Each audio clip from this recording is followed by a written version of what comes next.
Hi VS, welcome to Hyderabadi రుచులు. ఇప్పుడు మనం డెలిషియస్ స్వీట్ సేమియా కేసరి తయారు చేయడం చూద్దాం.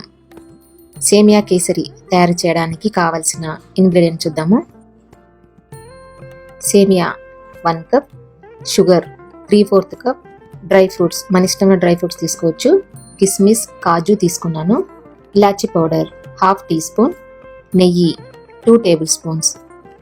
చాలా సింపుల్గా, చాలా ఈజీగా తయారు చేసుకునే మంచి స్వీట్ ఇది. ఎలా తయారు చేయాలో చూద్దాము. ఒక ప్యాన్లో 1 టేబుల్ స్పూన్ నెయ్యి వేసుకుని వేడి చేసుకోవాలి. దాంట్లో ముందుగా కాజు వేసుకొని వేయించుకుందాము. కాజు కొంచెం కలర్ మారుతున్నప్పుడు కిస్మిస్ వేసుకొని వేయించుకోవాలి. కాజు, కిస్మిస్ బాగా వేగిన తర్వాత వేరే ప్లేట్లోకి తీసి పెట్టుకోవాలి. ఇప్పుడు అదే నెయ్యిలో సేమియా వేసుకొని వేయించుకోవాలి. సేమియా బ్రౌన్ కలర్లోకి వచ్చే వరకు వేయించుకోవాలి. తర్వాత వేరే బౌల్లోకి తీసి పెట్టుకోవాలి. ఇప్పుడు మనం 1 కప్ సేమియా తీసుకున్నాం కదా, దానికి 2 కప్స్ వాటర్ వేసుకోవాలి. అంటే 1:2 రేషియోలో వేసుకోవాలి. ఆ వాటర్ని మరిగించుకోవాలి. వాటర్ మరుగుతున్నాయి కదా, ఇప్పుడు ఇందాక మనం వేయించి పెట్టుకున్న సేమియాని ఈ మరుగుతున్న వాటర్లో వేసుకుని కలుపుకోవాలి. సేమియాని కలుపుకుంటూ ఈ వాటర్లో బాగా ఉడకనివ్వాలి.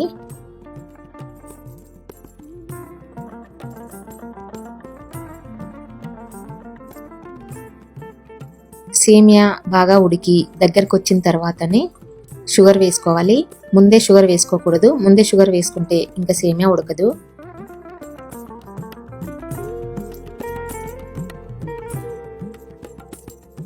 నేను ఇక్కడ 1 కప్ సేమియాకి 3/4 కప్ షుగర్ తీసుకున్నాను. మామూలుగా సరిపోతుంది. మరీ ఎక్కువ స్వీట్ కావాలి అనుకున్న వాళ్ళు 1 కప్ సేమియాకి 1 కప్ షుగర్ కూడా తీసుకోవచ్చు. బాగా కలుపుకోవాలి. చూసారా, షుగర్ కరిగి మళ్ళీ సేమియా పల్చగా అయిపోయింది. ఈ షుగర్లో సేమియాని ఉడకనివ్వాలి. తర్వాత సేమియా ఉడికి దగ్గరికి వస్తున్నప్పుడు 1/2 టీ స్పూన్ ఇలాచీ పౌడర్ వేసుకొని కలుపుకోవాలి. సిమ్లో పెట్టుకుని ఉడికించుకోవాలి. బాగా దగ్గరకు వచ్చే వరకు ఉడికించుకోవాలి.